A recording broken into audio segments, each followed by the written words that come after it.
everybody, and good morning if you're joining us. My name is Maha Yahya. I'm the director of the Malcom H. Kerr Carnegie Center in Beirut.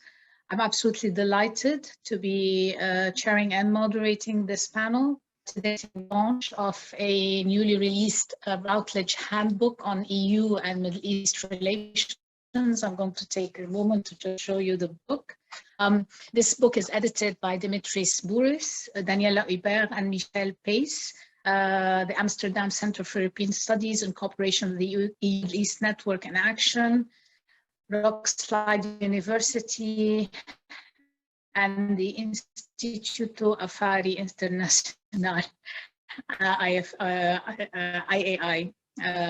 So they are already hosting a series of online panels. That the central themes in this book, the book is about, I believe around 41 chapters, and it's looking at both the history, but also the trends of EU, Middle East and North Africa relations on very different topics and at very different levels. I highly recommend that you take a look at the book and consider getting it.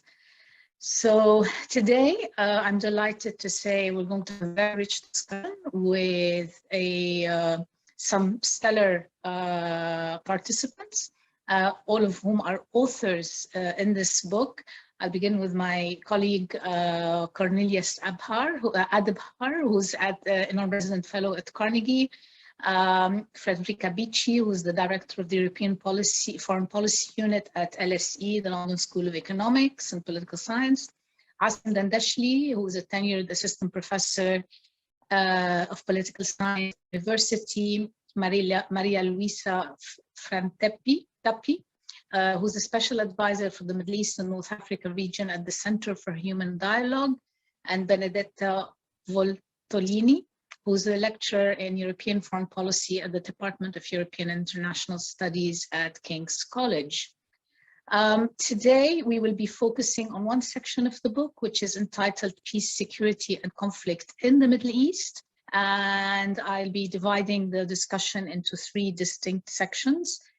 First, we're going to begin with Federica to talk about a little bit about the Federica and Benedetta to talk about the EU's role in the Israeli-Palestinian conflict. Let me just begin by saying that today an Al Jazeera journalist was shot dead by Israeli sniper fire in Palestinian territories, and it's still not clear. It's very clear that over the last month or so, this situation has been flaring up in the territories and in Jerusalem.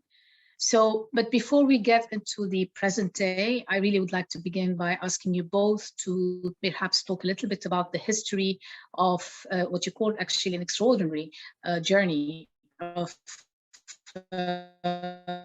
how on the Israeli-Palestinian conflict has developed, especially as it went from one that was quite cohesive and actually ahead of its times in some ways. They took up positions way before others did, for example, on on border issues, amongst other things, and where it is to now what you describe as a very fragmented approach, particularly after 2016. So I don't know who of you would like to begin, perhaps first few comments on the history of those relations and how it developed. Federica? So I guess I will start. Well, first of all, thanks a lot for the invitation and for giving us the opportunity to speak about our chapter and our work on EU policy towards the Israeli-Palestinian conflict. So following your suggestion, so I will be presenting briefly the evolution of the European Union position, while Federica will speak more about the last few years and the increasing fragmentation that we see again. So basically, in the chapter, we analyze this evolution of the European position towards the Israeli-Palestinian conflict, which can we can describe as a development of a common approach, because in the very beginning, member states were not united, so there was strong disunity. Progressively, member states managed to create a more coherent position towards the conflict, and we see that from the late 1960s to around 2015, but then has then been followed again by fragmentation, especially since 2016. When I speak about the European position, I mean the position of the European Community, European Union, and its member states. And we can say that this position was developed in two main stages or two main steps. One is the definition of a discursive practice centered around the Green Line. And the second stage is the enactment of this discourse in practice, starting first with economic arrangements and then moving to also legal and administrative measures. So in a nutshell, we can say that the core element of the European position revolves around the construction and the implementation of the Green Line, so the 1949 armistice line, as the border between Israel and Palestine as far as EU policy is concerned. And this position comes also in the absence of an internationally or locally recognized border between Israel and Palestine.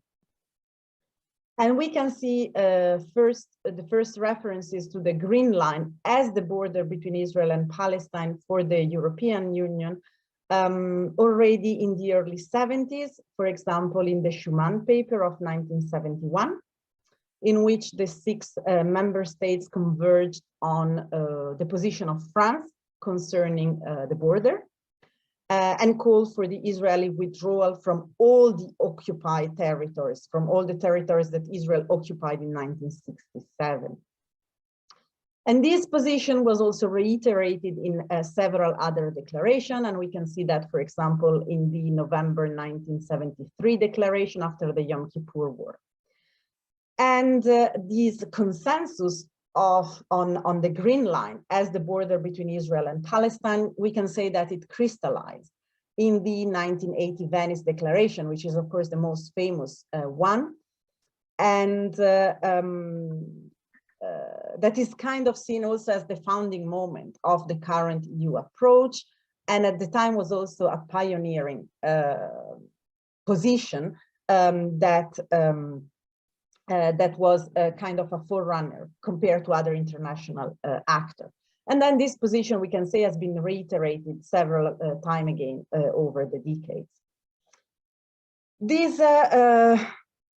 This discourse that basically the Green Line is the border between Israel and Palestine when it comes to the bilateral dealings with the European Union and its member states took a bit longer to be implemented, to be put in practice. And the first area where we see this implementation is when it comes to trade agreements, because this is where the European Union has exclusive competence. And we can see this clear distinction and the organization of two parallel and legally separate economic frameworks under European Community law in the Council Regulation of 1986, which basically allowed goods originating from the occupied Palestinian territories to enter the European market under a preferential treatment, which was distinct from the agreement with Israel.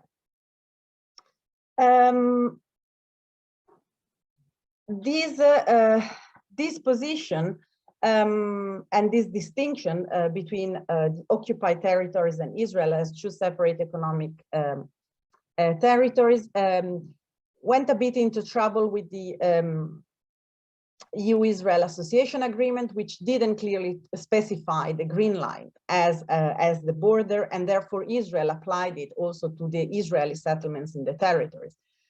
But to cut a long story short, in 2009, the Court of Justice of the European Union clarified that Israel and the West Bank constitute two separate and not overlapping economic entities.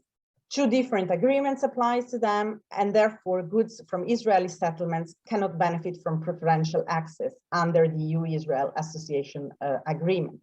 And this position was further reiterated in the Council conclusion in 2012 that basically stated that all agreements between the European Union and Israel are not applicable to the occupied territories, including the Golan Heights and East Jerusalem. And from that, basically, we can see a number of agreements that contain this distinction between Israel and its settlements and the occupied territories. And these agreements all clarify that the occupied territories and the Israeli settlements are not under the scope of the agreements. And just to mention two quite famous example, one is the guidelines of 2013, when the territories, it was clearly stated that all territories that came on after under the administration of Israel after 1967 are not eligible to receiving funding from the European Union.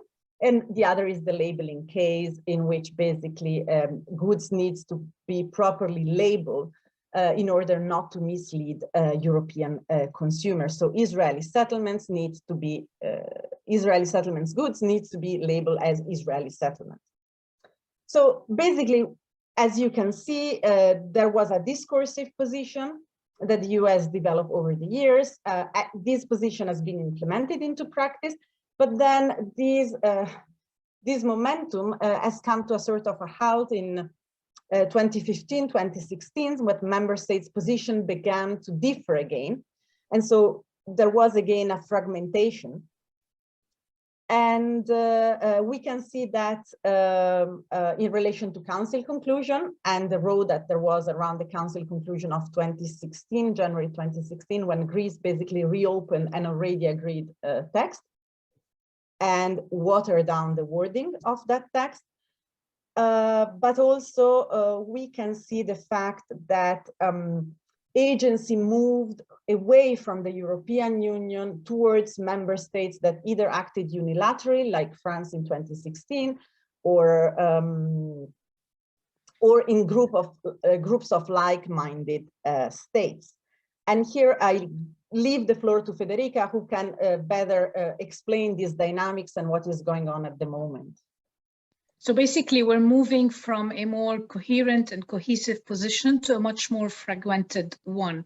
Federica, can you take us through this fragmentation and what that means for the, dealing with the Israeli-Palestinian conflict today?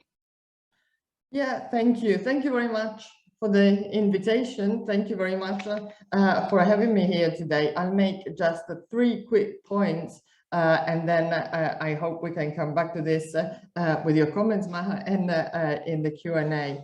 The first point I want to make is that we're actually moving from fragmentation to a sort of silence on this topic. The second point I want to make is that in this silence, some issues grow out of proportion or don't grow at all. And the third point is, however, I want to finish on a more optimist mode to say that this is quite an interesting moment, and I'll explain why. I'll be very, very brief, I promise. So my first point is that we're moving from fragmentation to silence. In 2019, when we basically finished this chapter, the situation was of 2 loosely defined blocks of member states with very different opinions and some neutral countries in the middle, so to say. However, now there is more of a sort of a detachment from this dossier. There isn't a Middle East peace process and there isn't really a discussion among member states about how to bring this forward. The last time that the EU issued a proper declaration on the Middle East peace process was in June 2016. Since then, they have mentioned the Middle East peace process. They have touched upon the Middle East peace process. They have certainly discussed it in a number of occasions, but they've left the floor to local statements by the EU delegation or by heads of missions, ambassadors, or by the High Representative.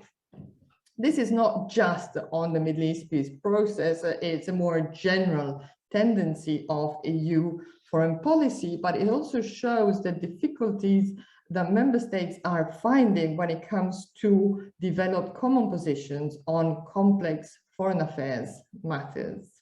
So in a way, if you want to, with a big simplification, but to just create focal points, we can say that, you know, there was a lot of discussion at one point about the southern neighborhood as a ring of friends. Then the discussion moved to characterize this wrongly in a way, but as a ring of fire. And now it looks like things are moving towards a ring of disinterest, of detachment, of expanding the conceptual and political distance between the EU and the southern neighborhood.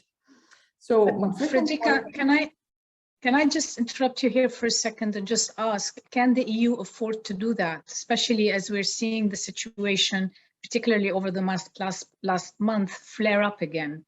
I mean, people are talking about a potential third intifada. I mean, it's very, can the EU afford to kind of move towards this Maha, ring of disinterest?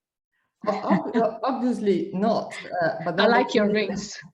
that they are not going to do it, because the problem that we see is that in a way there is a new appetite in the Middle East for diplomacy, you know, for trying to go beyond conflicts and thinking of different solutions.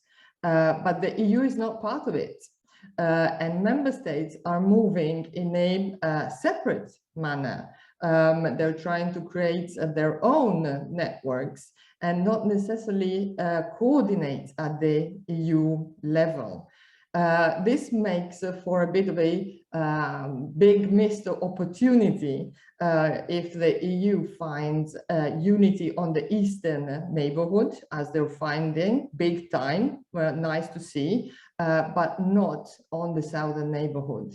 Part of the issue is also linked to the fact that the EU is paradoxically becoming quite good at using military security defense discussions, but less so when it comes to sophisticated political and diplomatic discussions, especially when they require mid to long-term engagement.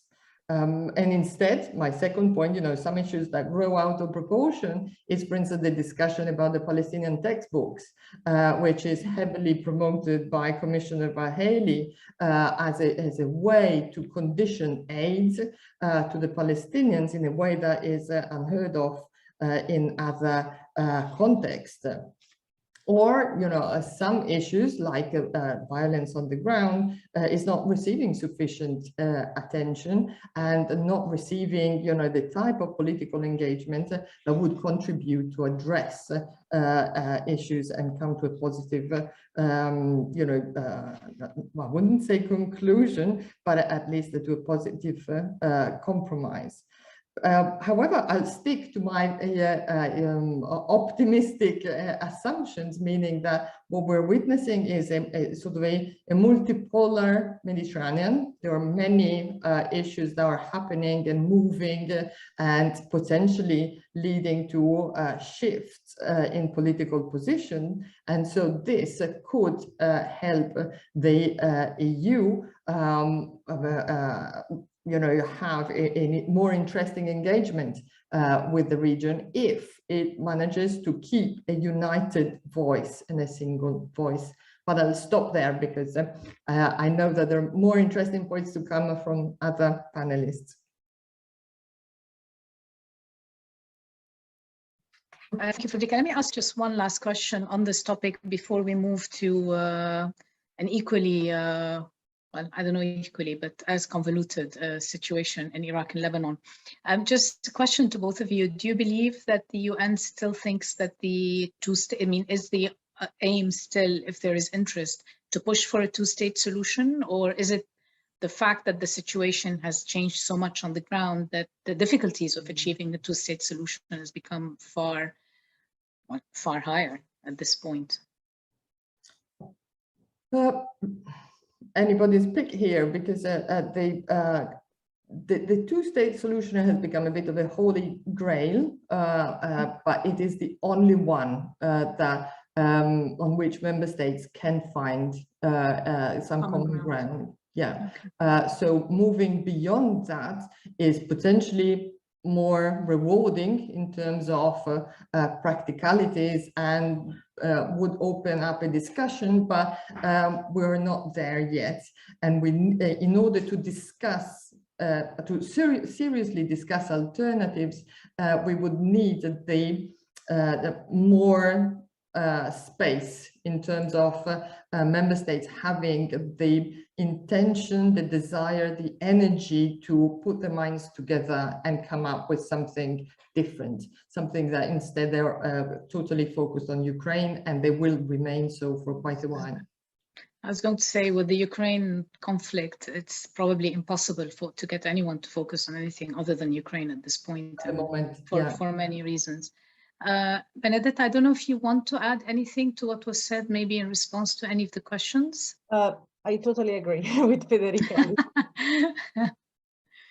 Okay, let me thank you both. We'll be coming back to more discussions on this issue, but I want to now move to Assem and Maria Luisa to talk about two countries and the relationships of the EU with two countries that have a lot of similarities and a lot of differences. Both Lebanon and Iraq are governed through a multi-sectarian power sharing arrangement. Actually, the one in Iraq was to some extent modeled on the Lebanese one. The kind of this power sharing between different sectarian and ethnic groups, which for Iraq was a novelty when when it was put together in the post-2003 invasion, the US invasion of Iraq, and the dismantling of state institutions there. So let me begin with you, Maria Luisa, to talk a little bit about the evolution of the European relationship with Iraq post-2003 and where it is today. And then I'll probably come back later to a question in terms of how it views its relationship with both countries also, both Lebanon and Iraq have gone through these uprisings in 2019, popular uprisings. There's a lot of civic movements. So there's a bit of a shared trajectory there, if you like, to some extent, despite the radically different sizes in the countries. So Maria Luisa, let me begin with you. If you could talk us through a little bit the EU-Iraq relations. Sure. Thank you, Maha. Thank you for this invitation. It's a pleasure really to discuss this very challenging topics at this specific moment where EU foreign policy is evolving, and we don't know yet in which direction though. But in relation to EU-Iraq relations, I will say that if we look really at the post-2003 engagement of the EU in Iraq, which is the focus of my chapter, I think that it's quite fair to say that the experience of the EU in Iraq in this last 20 years shows really the limits of EU foreign policy in all its different components. First, it shows the inability of overcoming and finding really and carving out the strategic autonomy. So in some way, the divisions also that came and emerged in 2003 about the 2003 war between EU member states, between a front of EU member states who were actually supportive of the war and the front of other member states states like France in particular and Germany, who was actually opposing the US-led invasion, already showed the limits of EU foreign policy. It was 2003, a moment where in the previous 10 years, the EU foreign policy had a lot of momentum. And really in 2003, you have a stop of this momentum. So Iraq really, it's a stumbling block in some way that in this trajectory of EU foreign policy. And I think that over there in 2003, it emerges really in these divisions between countries who oppose the war and member states who actually support the war, the real core difference between what we call the Atlantis, the group of the Atlantis, so EU member states who actually prioritize the Atlantic NATO alliance, and other member states to actually think, no, EU should have its own foreign and security policy. So it also should build its own defense policy, and it should actually step by step carve out for itself a strategic autonomy from the United States. And I think that this debate between the group of the member states who were supportive who were prioritizing the Atlantic Alliance and others who were instead investing into an EU defense and security policy, it remained as a thread, as an unovercome problem all over the 20 years.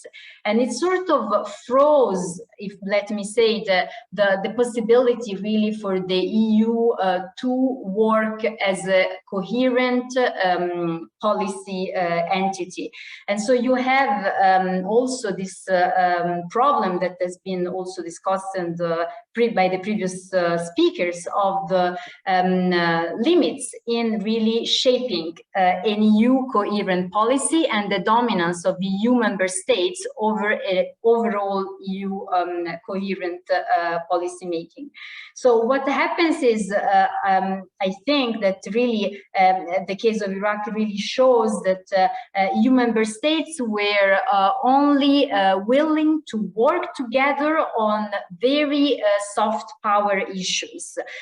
So you have moments where, for example, there was a sort of better level of agreement among EU member states. For example, when there was the rise of Daesh and Islamic State, of course, this was a threat for all member states.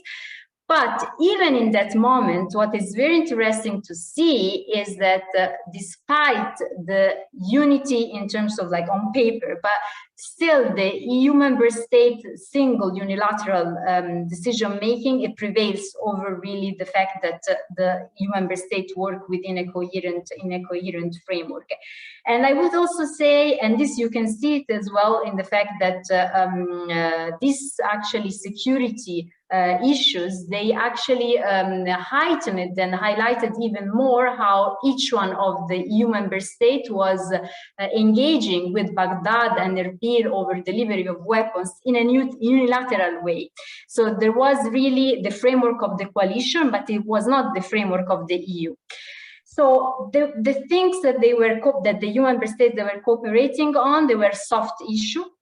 And I think that another limit that is shown by the EU foreign policy in Iraq is that when EU member states cooperate over soft power issues, it's good. So there is an EU-Iraq strategy, but it's not enough. It's not enough because it means that the EU can work, for example, on technical contribution. For example, the CSDP missions for security sector reform, or support for human rights, other technical or support for the judiciary. But still, the technical interventions without a united political will, it has shown really to deliver very few results. Also because, you know, Maha yourself, when you have a counterpart, which is a fragmented political framework like that one of Iraq, where you have shattered institution, it's very difficult actually to deliver good technical results. Then you have the trajectory of working on principled position. And so when there was the appraising in 2019, of course, the EU member states were united in voicing support for the civic activists. But once again, the principled support without actually political actions, once again, almost has a backlash on the EU image, because it means you are preaching about human rights, but what are you actually doing for protecting civic activists from harassments, from killings? And I will say that the third and the last point is that even when there was for the EU in Iraq a opportunity to be a mediator at the heightened moment of tension between the US and Iran tension in Iraq, which was like during especially the Trump administration, when this tension really reached a high peak, the EU, precisely because it had failed in some way to build this coherent approach and also to sort of work together in a more political manner, it actually couldn't in some way take that role of a mediator. So even when there was an opportunity for the EU, that opportunity was not seized. Now, it is interesting to see how these limitations, so limitations in related to the strategic autonomy, limitations related to the EU coherent political will, how these are going to evolve after the Ukraine war. I do think, and I do share the assessment of the previous speaker, saying that I think that while we are seeing on the Eastern Front of Europe a lot of political will and unity, when the Southern Front of the alliances of the EU is actually going to be more neglected. And therefore, this fragmentation and these problems that we just outlined, and probably they're just going to grow even deeper. And I'm going to stop here. Thank you. Thank you, Maria Luisa. We'll come back to this in a second when after I give Assem a chance to speak a little bit about Lebanon, because I think also the EU's relationship to both Lebanon and Iraq in very different ways, obviously. It tells us a little bit about how things may evolve. I mean, my concern is that neglecting the southern neighborhood, so to speak, is only going to bring further instability, which is going to pull both the EU and the West back in again at some point down the road. Unfortunately, that's the way things are.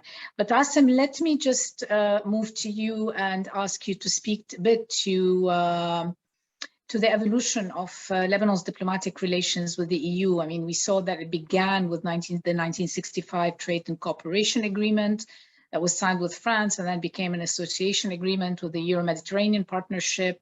So can you talk a little bit, a few words about this trajectory and maybe bring it up to where it is today, including what are the key priorities that you're seeing in this relationship? Yeah, thank you, Maha. Thank you everyone for organizing this. I think you already started on the topic. And as you said, like the relations with Lebanon started already in since the creation of Lebanon in the 40s, or the independence of Lebanon in the 40s, and the Trade and Technical Cooperation Agreement in 1965, and then the association agreement that entered into force in 2006, followed by the action plan that was adopted in 2007. And while the agreement has been comprehensive and covered areas from democracy promotion to economic development to security, etc., we see that even we cannot treat all these elements or all these issues equally in the relations with the EU. The EU is still considered the main trading partner, the main economic partner to Lebanon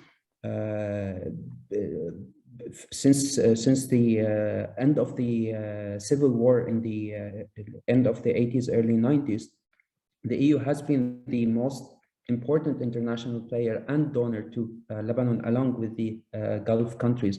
And we've seen that over the years, when Lebanon had suffered economically due to many different reasons, and mainly the corruption and the clientelistic and favoritism and sectarianism in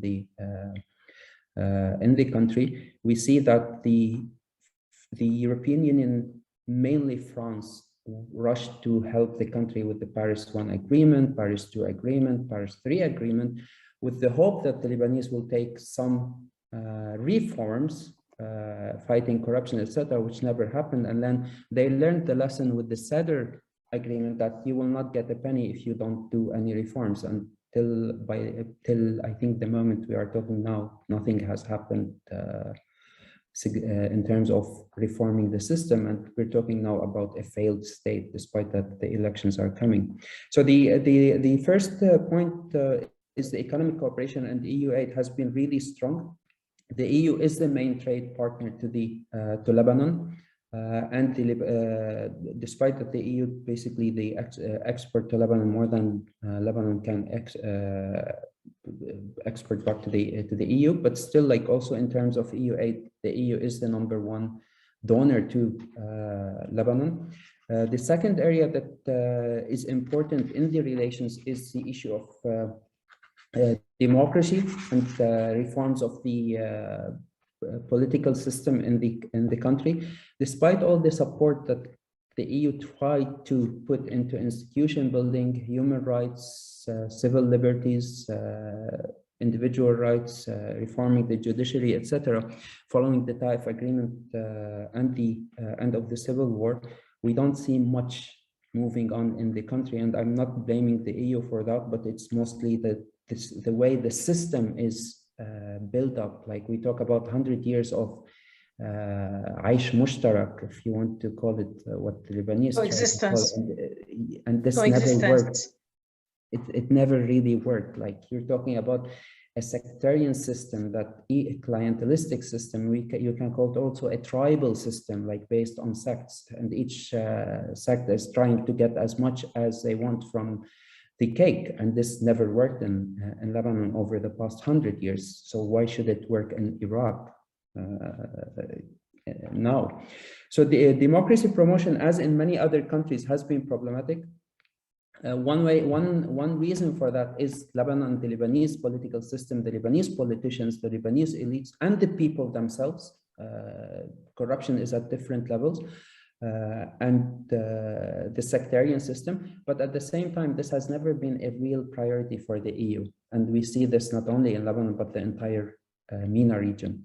The third focal point, and I think this is the most important cooperation, is the security cooperation. And the only institution in Lebanon that everyone seems to agree on domestically, internationally, is the security, the army. And the collaboration between the European Union and mainly like France and other European countries with the Lebanese army and the different Lebanese security forces is very strong. And this has evolved over the years and has progressed over the years, despite all the problems that the country is facing at the moment.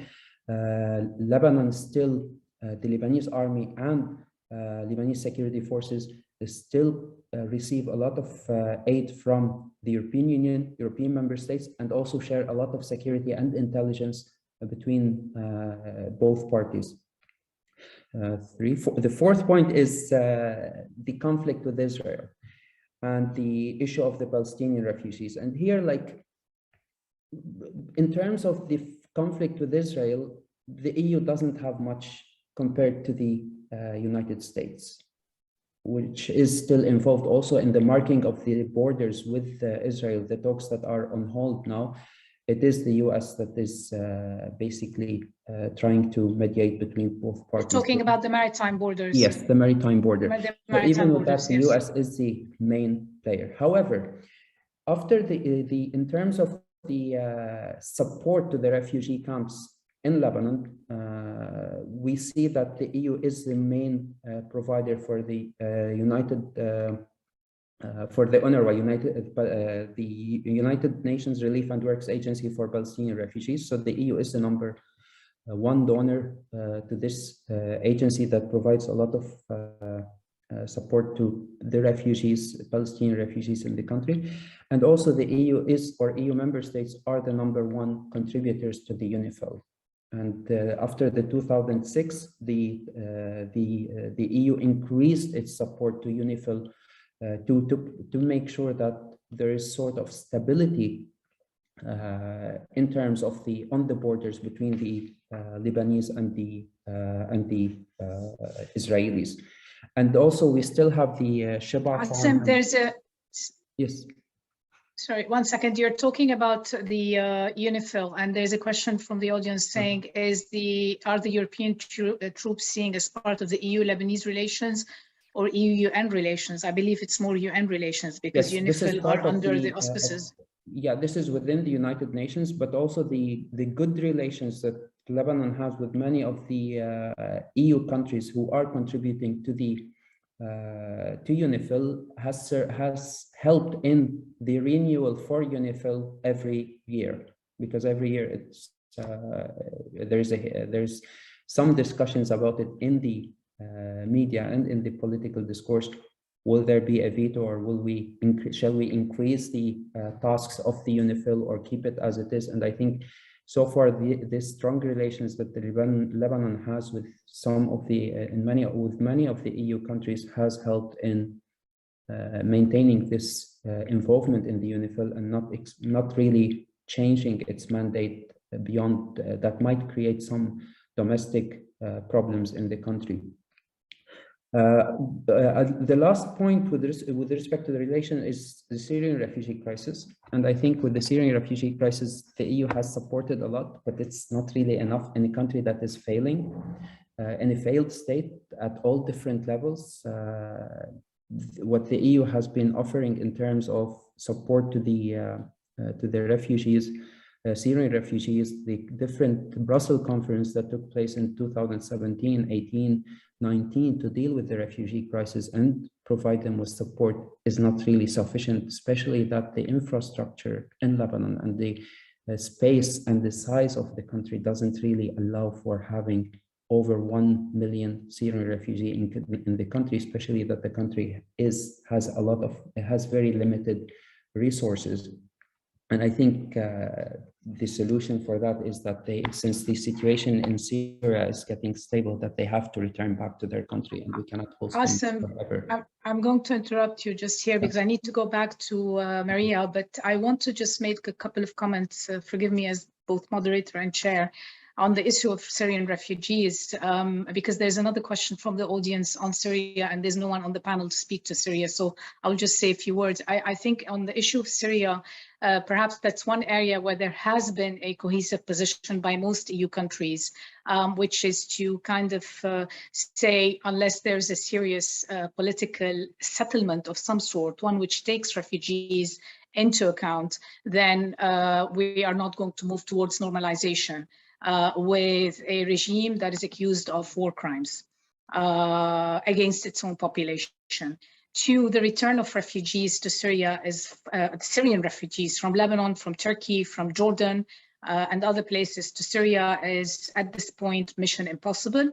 Not because refugees don't want to go back, but because the situation in Syria will not allow them to go back, including the fact that the Syrian regime does not want them to go back. There are multiple obstacles at every single level, including being forced into the army, into military service, including law number 10, which has expropriated their properties. I mean, this is not the space to go into it.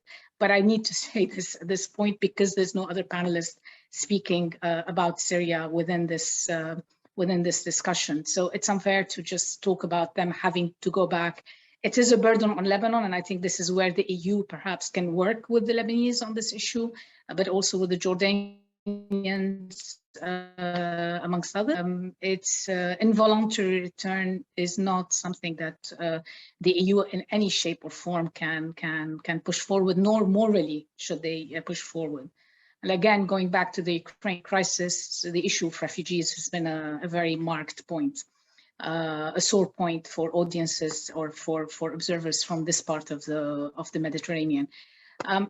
Maria, let me go back to you and talk to you, because you mentioned in your chapter that EU involvement in Iraq could possibly pave the way for a better situation.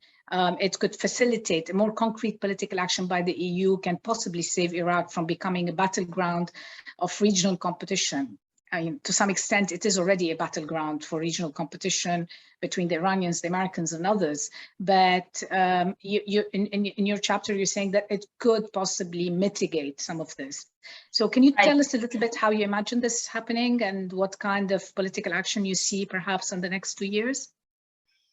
Well, Maha, this is the problem of the lapse between the time we write the chapter and the time it's published. Then the situation has already changed, especially, and it has become worse than we imagined. So, I mean, at the time when I drafted the chapter, I mean, I was already cautious, but mildly positive, because really there was, I think, an opportunity, as I said before, for the EU to sort of fill in that role of a mediator between the US and the Iranians. Already the EU had done so during the first nuclear deal. So in a moment where actually these tensions were at the highest peak and Iraq was the main battleground of those tensions, I really thought that this that the EU could have played that role. And also there was another element that in which the EU could have and still can, I think, play a role, which is in facilitating the relations between Iraq and its neighborhood. Federica Mogherini, at the time when she was a High Representative, actually she supported this line. Borrell has come to Iraq in last September, after the Baghdad summit that, as we know, gathered many of the leadership of this region in Baghdad. But I must say that in both the first issue, so as a mediator between the US and Iran, and in the second one, which is Iraq and its neighbor, the political contribution has been really minimal. There has been on the table an opportunity, but I think that what can be maybe outlined is group of member states, so the core group initiatives, and how they can actually lead the way. So despite it's difficult to have all the member states cooperating on this political initiative, and sometimes core group initiatives or more committed states can actually, you know, lead the way. But to be totally honest with you, we have seen, even from a new member state, more unilateral actions. I mean, I will not hide from you that Emmanuel Macron chairing the Baghdad summit, or like co-chairing it, is last August. It came as a surprise in many European capitals. You know, I mean, in many European diplomats, they just woke up and saw that the French president is going to actually do that without even coordinating with the rest. So definitely the French commitment to the region, it's well appreciated in terms of like boosting relation, but also I do think that there is also a need for really at least cooperation at the level of the core group with other member states in order to deliver something that is sustainable. Otherwise, what will happen is that we, I say we as European, we actually portray an interest, and then we leave, we actually raise hope and hopes in the region that the EU is committed to the region, and then, you know, there is actually no substantial follow-up. This is, I think, something that the scenario that we should avoid. So I would say the opportunities for both policy lines are still there, but in order to make that happen, you need more of core group initiatives and more of stronger diplomats, stronger EU diplomats. I have to say that I try to base my chapter on semi-structured interviews with former European diplomats, because I know them, I worked with them. Some of them are very good, but they cannot actually operate because they don't have the support to do that. But many times also there is a lot of bureaucratization of the EU diplomatic service that doesn't actually help to have appointments that are more political. So there is really a need for a more political EU, and also a better selections, I think, of the diplomats that are posted in those places, and also giving them more political support to actually operate in those directions, to grasp those opportunities. Thank you, Maria. I'll give you a chance to say some final words towards the end. Assem, let me come back to you with a quick question. Actually, before that, I wanted to come to you and then go to Assem, just to see in what ways do you think, I mean, we saw a very nascent political uprising in Iraq.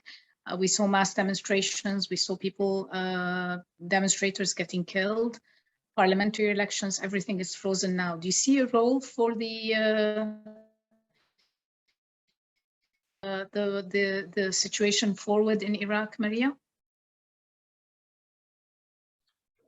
So it's still to me the question. Okay. Yeah. Iraq, and then I'll go to Assem. Well, in terms of like the uprising, I think what has honestly, like the Tishrin movement and the civic movement, it's not just an event. It's not just a revolution really that happened in October of 2019. I mean, I have followed that and it really built up, and it's a generational really trend that will continue. We hope that it will provide also new blood and fresh blood into the political class, but as it happens in Lebanon, many times there is a blockage in transferring those new ideas and also new political culture from the base to the political leadership.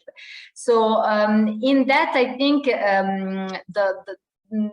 we have seen that in the last election, there are some new candidates who are appointed have been like elected as MPs. But still, I think that the role of the civic activists and the civil society at large, it's really, I see it as a sort of pressure point on the political leadership and also on the international actors to actually raise the standard and raise the bar.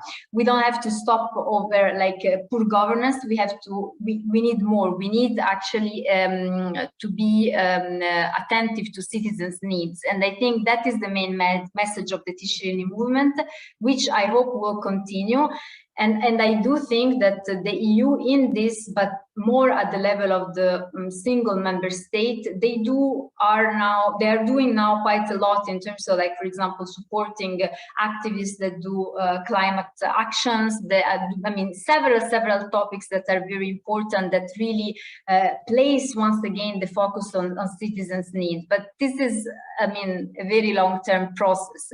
But in that, the EU still has a very important role. And as I said in the chapter, I do think that the EU, it's a very strong actor when they have very ad hoc, like initiatives that actually have specific and clear objectives. I have been myself into a very broad CSDP mission, which have very broad security sector reform objectives, and we see how limiting is actually that, because you cannot actually, you have too broad objectives, and so the sort of final goal remains blurred, and also we don't see really the result. And instead, when you have very clear objectives, smaller missions, then you can deliver something better. Thank you. All right. Thanks, Maria. Assem, let me go back to you and just ask you to answer briefly before we move to Iran, because we're starting to get a bit squeezed. How you see EU relations vis-à-vis Lebanon, I mean, Lebanon, a country that is collapsing today, economically, financially, institutionally, at literally every single level. And we have elections coming up in 2 days, 3 days. So how do you see the relationship of the EU towards Lebanon evolving in the next few weeks and few months? Will this be contingent on the results of the elections, or something else? Thanks. A few things. First, the elections will take place, and apparently, as long as we have Hezbollah and using its weapons and threatening everyone, that even if the opposition will win the majority, they are not going to rule. And as long as the Hezbollah is involved in the different wars of the region, like and that in Yemen, in Syria, and as long as Hezbollah is acting regionally and internationally, and as long as we have this, then I don't think anything will change in the country, unfortunately. And the EU has a role to do in terms internal, and this relates to the issue with Iran. Instead of rushing to get any deal for the heck of getting a deal, without dealing with all the terrorist organizations such as Faylaq al-Quds, Hezbollah, and all the different militias, this will not help in. So how do you see the situation moving is my question, because we will move to Iran in a second. Hopefully the elections will take place. The EU is monitoring the sending observation mission. The Arab League will do the same. So in terms of that, like, we're hoping that with the new elections, something will come up, like even a tiny change.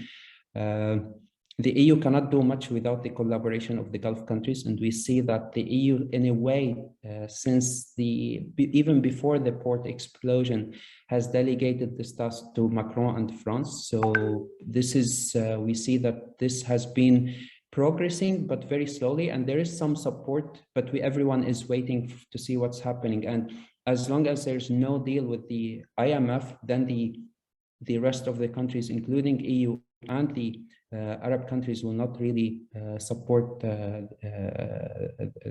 Lebanon economically, because at the end of the day, to what extent can these politicians be trusted, even those who are in power at the moment? And to be honest, and this is my personal opinion, those politicians who made the country in this situation cannot really pull it out. And unfortunately, what France did and what Macron did precisely when he visited Lebanon after the port explosion, and what the meeting with all these politicians who are responsible for the country, unintentionally, they were legitimized by the European Union, and they were given more legitimacy, as these are the people we talk to. And I think this has to change, and hopefully this will change with the elections, although I'm a bit doubtful that much will change. But again, like the key is to have an IMF agreement, and the EU is there. France has promised with the Gulf countries that any support has to come through the IMF, and that there should be like real monitoring and like real reforms, and not like the all the thank you, Assem. the money and doing nothing. Thank you. And I mean, reforms are preconditions for any IMF deal, but also for any support to Lebanon coming from the EU and others. Cornelius, last but not least, let me turn to you and the Iran deal. We're seeing negotiations happening in Vienna over the nuclear deal. We're hearing that the probability of this deal being signed are decreasing, and yet there's a new push now by the EU to try and get something on the table. Can we go back a little bit, and can you tell us how what you describe in your chapter, you and Ricardo describe how a critical relationship became a troubled one between the EU and Iran? Cornelius? Yes, thank you very much. There you are. Thank you, Maha. Thank you very much, and apologies. It has never happened to me in the 2 years that we are Zooming now that the program froze, and I realized I could not unlock the mic button. So I had to restart my computer while you were speaking, but I'm glad I made an on-time re-entrance into the discussion. Thank you to you for moderating, for introducing me. Thank you to Daniela, Deborah, and Dimitris for including this chapter into their book. As you mentioned rightly, I also have a co-author, Ricardo, but he cannot be here, so I will be the only one speaking, even though I won't take up his time allotted, but try to be brief in presenting our findings. The first thing, and this is maybe the heading under which I would put my short presentation, is that I wish that our chapter had been in a different section of the book. Obviously, we're talking about peace, security, and conflict in the Middle East today, which is where you will find this chapter. But if ever in the near future, a chapter on Iran could move to the previous part on MENA-EU relations in the contemporary world, that would be great, that Iran could not only or would not only be seen through the lens of peace and security and conflict, but I guess that's true for most countries that are seen through the prism of a very Eurocentric, obviously, view on the region. There is one thing that is specific about Iran, and let me just mention this when Maria previously spoke about EU diplomats. Unlike Israel, the Palestinian territories, Lebanon and Iraq, there is no EU delegation in Tehran, and I think this is something known to obviously the Iran crowd, but this is something that is epitomous of the difficulty of the EU's approach, the critical and constructive approach that the EU would like to have, but the troubled one which it currently has.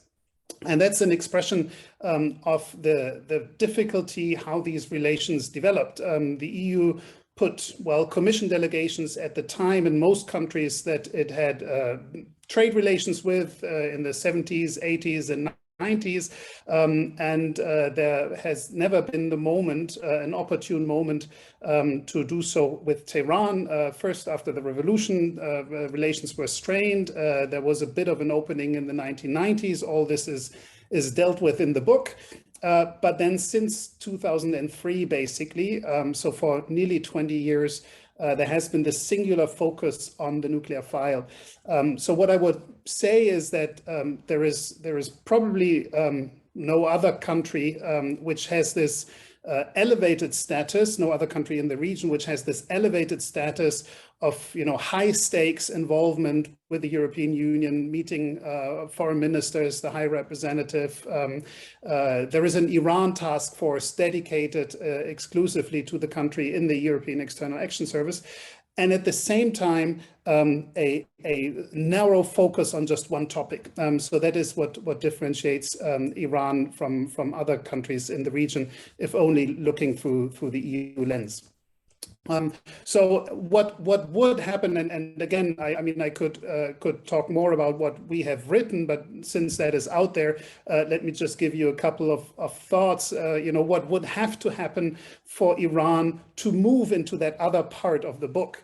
And here I think, besides whatever can or should take place in Iran proper, it is also on the European Union to come up with a more comprehensive approach, with a regional approach, to see Iran as a country belonging to a region, having close relations and closer still with countries in the region, not just focusing on the nuclear file, but seeing also the relations with neighbors such as Iraq, obviously, but Afghanistan also to the other side.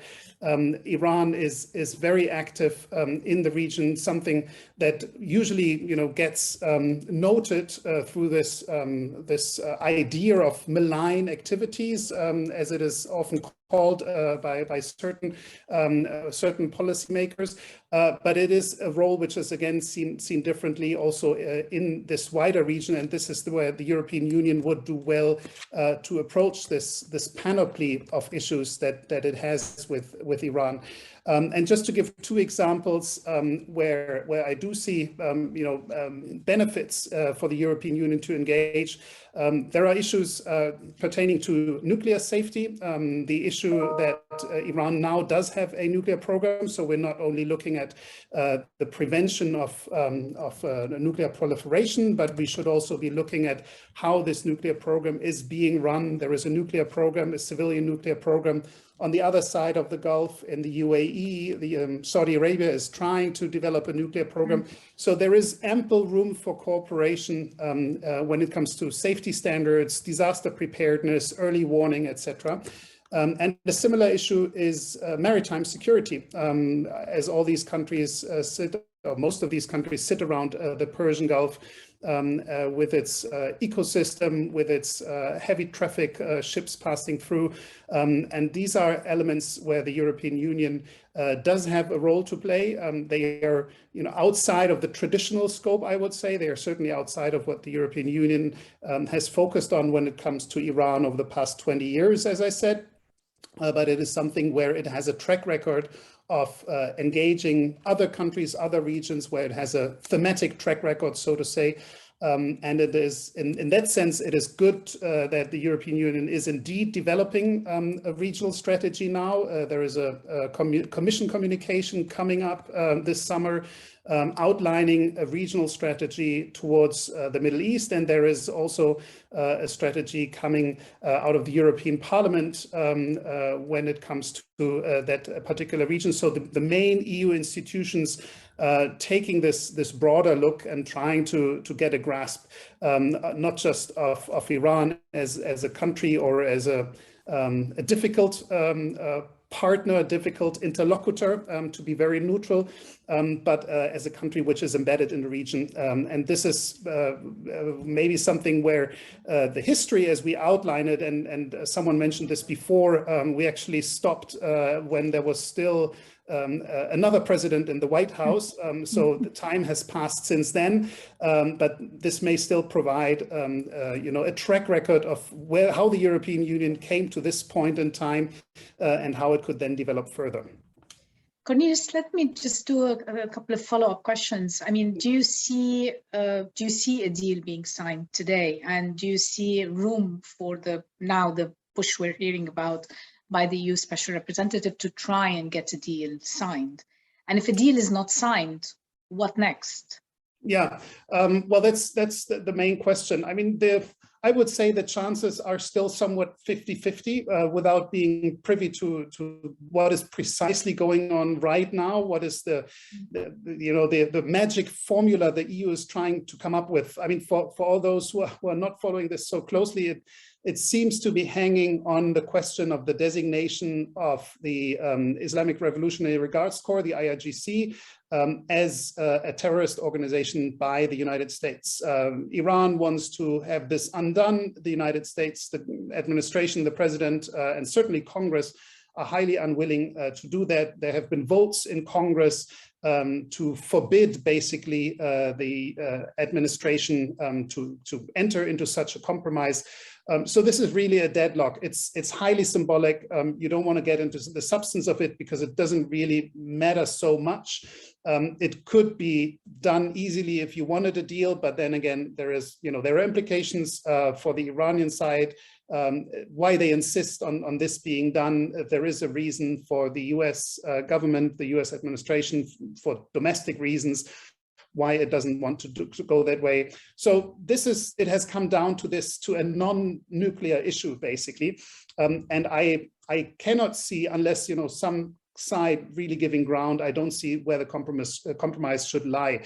That's why I'm calling it 50-50. What happens if we don't have that deal? I mean, right now, the attention is elsewhere. Right now, despite the non-resolution of this issue, relations are fairly stable. There is no major confrontation being expected right now between United States and Iran, or between Iran and regional powers. But it could happen every day, and that's the problem. We don't know where we are in the fall. It may give us another 6 months of relative calm. Again, I'm being careful in choosing my words. But then if we don't resolve this now, we have a worse situation in the fall. So I'm not truly optimistic. I still think, well, but I'm only a scholar. I can be, sober-minded. I don't have to pay attention to domestic politics. I think a deal can be struck, and it ought to be struck, obviously. And the one good thing is that I do see the Europeans trying again to get this over the finishing line. There was a lot of silence for some time. Again, people in Brussels were busy doing other things, but making another push is at least a good effort on the side of the Europeans. Thanks, Cornelius. Let me ask you a final question then. I mean, Iran does engage with certain activities that the EU is opposed to, including missile development and deployment. So beyond the nuclear file, it's involved, as you know, it's expanded its influence in Lebanon, in Syria, and Yemen. Severe restrictions on individual liberties. So in a sense, does the EU have any influence? Is it able, assuming a deal is struck tomorrow, is it able to sway Iran on any of these activities in any shape or form? Yeah, you mentioned a number of issues, and many of these are relevant also from a European perspective. I think the leverage of the EU comes, in differentiations. On regional security, there is not so much. This cannot be the EU alone. It will have to deal with regional countries, Israel, Saudi Arabia. I mean, anything that has to do with the missile program had better be dealt with in a regional setting where countries can talk about, or governments can talk about, threat perceptions, about conventional deterrence, about capabilities, arms procurements around the Persian Gulf. This is nothing where the EU alone can have an impact. On the question of human rights, of society, I'd be more optimistic if and when we do have this deal and the EU can offer to broaden the relations, to engage again in trade and in technological cooperation, in providing funds for, say, the green energy transition, something that is very much en vogue in Brussels and in European countries, but which is also needed in Iran. As people know, it is a water bankrupt country in dire need of upgrading its infrastructure. And certainly the EU can help here. And if the EU made involvement of citizens, of civil society conditional for its programs and for its support, this is something where it little by little can change, but not on all these things and not on all of them immediately, certainly. No, and I think also Iran's regional activities are another sore point, at least from a regional perspective. It's something that, and this is one of the concerns with, should the JCPOA be signed, will this increase the release, will the release of funding that comes with the signature of a deal trigger more activism, regional activism by Iran and its proxies across the region. But this is a topic for another discussion. We have about 15 minutes left. What I'd like to do actually is maybe come back to all the panelists and ask each of them to come with a couple, having listened to all this discussion. It's clear that, I mean, my main takeaway is, yes, the EU is very occupied with Ukraine at the moment. However, ultimately, as our panelists are pointing out, they cannot afford, and as an EU, we cannot afford to look away from the region for too long. From the southern Mediterranean shores for a number of reasons, because what happens here does not stay here, in short. So I would like to come back to you maybe and ask each of you to reflect for a couple of minutes each on how you could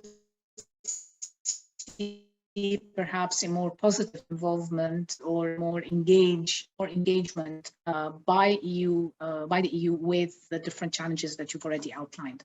So let me begin with Federica. Thank you very much. I mean, it is a bit of a difficult task because I mean, I already said a little bit where I am optimist, meaning that there are many things going on and potentially, the EU could make a difference. I think that in the case of Iran, for instance, it would be really pressing that they, that they bring this, as Cornelius said, over the finishing line because it is so close.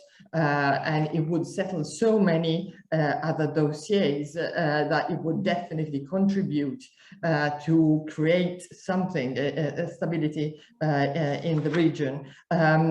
In other cases, I can see how it is also quite complicated to get over the legacy of a sort of conceptual paradigm that the EU has worked on, focusing on economic instruments to deliver political gains.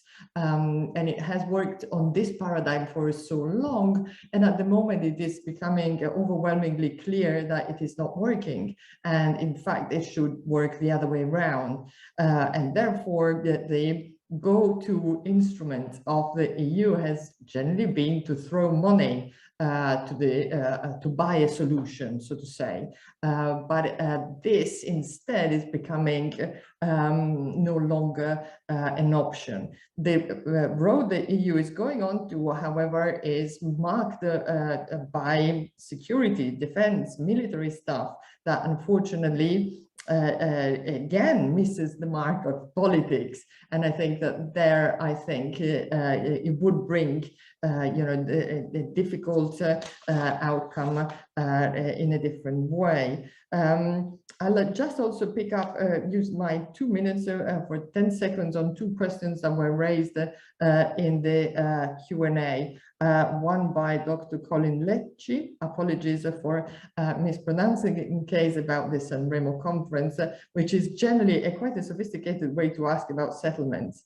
On what basis would the EU engage with settlements, and this is a pillar for the EU not to engage with settlements for what and that's what the differentiation policy has done in a way to protect the other part of the Balfour Declaration, which was enshrined in the San Remo conference, namely the rights of all populations in Palestine, and therefore to put it in contemporary terms, to protect the two-state solution. Paul Arts asked about the Israeli lobby. In a way, yes, this is Benedetta's topic more than mine, but my take on this one is that the Israeli lobby does its job. It's there. I mean, there are plenty of lobbies doing their own job. The thing is, how much space are they given? How much room are they granted? And this is where, a more self-confident EU foreign policy could help. But I'll stop there. Thank you, Federica. Benedetta? Yes, I share the view of Federica, especially on the role of the Israeli lobby, for example. And yes, it plays a role, but we should not even overstate it. And it also probably depends how the EU reacts to all these. In a sense, I am a bit more pessimistic, probably of what the EU can do in the near future, because in a way I see too many hotspots and a difficulty probably to tackle all of them at the same time. So despite their links and despite the fact that probably being able to link some of the issues would help. But given the fact that being united behind a foreign policy dossier is proving hard, and we see even on the Ukrainian case now with the energy issue and Hungary and etc. So I think the EU will probably still be a bit more reactive than proactive, as probably most of the panelists are wishing for. But I think I stop here because I don't want to steal too much time also for the other panelists.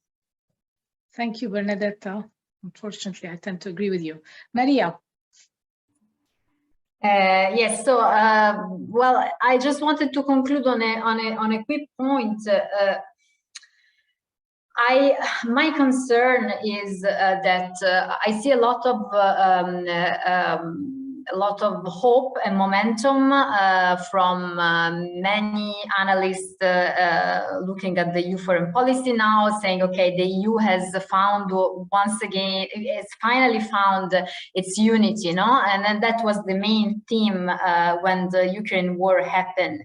And I tend to really be skeptical in line with also what Federica was saying, finding momentum into a defense and security response.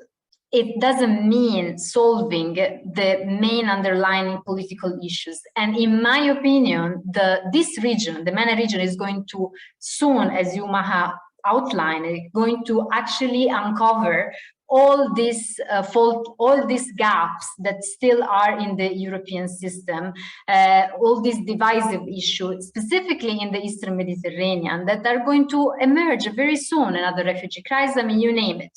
And I think that that this is why I'm very cautious sitting here in Amman, looking at this euphoria behind new revived European identity. I think that very soon, either if a deal of the JCPOA is not going to work and there is going to be new escalation happening, either the regional cooperation that we are seeing is not going to work as well as we hope, either that a new global challenge, the climate crisis, other like wheat crisis are going to basically just unleash new issues, the unresolved relation between Turkey and the EU itself, and now it's controversial, I mean, you name it. So there are so many black spots that are unresolved in the European system, and I am very skeptical of this this euphoria around the newfound European unity, which is, in my opinion, going to be very soon challenged by events on the ground coming from this part of the world. Thank you, Maria. Assem? Thank you. I'm not that optimistic about what the EU can do, and also the momentum regarding a common foreign security policy, like to what extent the EU, which is known for losing a lot of opportunities, would really benefit from that, domestically talking. Externally, I'm not also optimistic about the EU involvement in the region, especially after the decline in the legitimacy of the EU and the European Union and the Western leaders, how they treated, because there's a huge comparison and discussion and working on something related to legitimacy, how the EU treated the Ukrainian crisis and considered the Russian aggression and invasion and turned a blind eye to whatever is happening by the West in different countries, from Mali to Iraq to Afghanistan to you name it. So the legitimacy of the EU is under question there. And I think this is problematic. The second thing, a deal with Iran without taking into consideration the regional proxy terrorist groups who are basically threatening the entire regional stability is not a good deal. And I think this is something that has to be taken into consideration. But let us face it, the EU doesn't really care much about they want just a deal because with the Ukrainian crisis, we have a lot of economic interest to sign a deal with Iran. Will the EU be able to do something about the human rights and democracy and stuff in Iran? I don't think so, because it's not a priority. It has never been a priority for the EU in any of the MENA regions, despite that we try to wear a normative hat, but we are really acting in a realist way. Last but not least, I think in terms of Lebanon, I think the EU still was and continued to be one of the main partners to Lebanon. And we see this the collaboration between the EU and the Gulf countries has led, especially the role of France with the Gulf countries, has resulted in a positive thing by bringing back the diplomatic relations back to, or at least the ambassadors back to Lebanon, and the collaboration between the French and the Gulf to help the Lebanese people is important. So also one thing that we cannot ignore is the EU is not the only player in the region. The region is full of many other players, regional and international, and this is increasing significantly. We see the Russians, the Chinese are more involved in the Gulf countries and also in the region. Turkey is also a main player, the US and the EU. Sorry, I need to move to Cornelius. Thank you. Cornelius, the final word is to you. Thank you, Maha. And just building on what Assem finished on, I think if I want to be optimistic, it would be how the EU's approach has actually evolved over those past decades. It does take a bit of humbleness, the awareness, or the awareness that it is not a big player in the region anymore. It certainly wasn't so big as the Union. Sometimes member states have more important relations, but that it has evolved. It's no longer, and I did see some comments in the text about how the European Union is only after trade relations and puts business first. That is a view which, according to my understanding, is stuck in the 1990s. That is when the EU started a critical dialogue, but actually only wanted to engage with Iran in economic terms.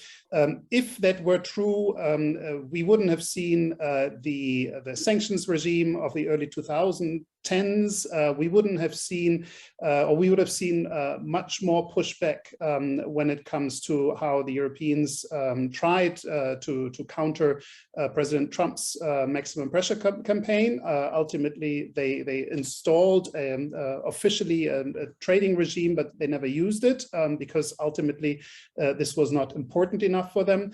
And I guess because everyone mentioned Ukraine, let me do that too. I mean, this view that is presented as with the EU as an economic only actor was also probably the view prevalent in the Kremlin until the end of February, and when also President Putin found out that yes, the Europeans can take a cut when it comes to sanctions. They are willing to put fundamental principles first. So building on this, I am somewhat optimistic that the EU can develop this comprehensive approach going forward, taking in the views of countries in the region, being more collaborative, taking in the views from outside experts, from civil society. That is something that puts me in a mildly positive mood. Thank you, Cornelius, for ending us on a positive note, or trying to at least. I think it's a note that's probably up for even more discussion. But I want to thank all the panelists. I want to thank the hosts for what I think was an engaging discussion.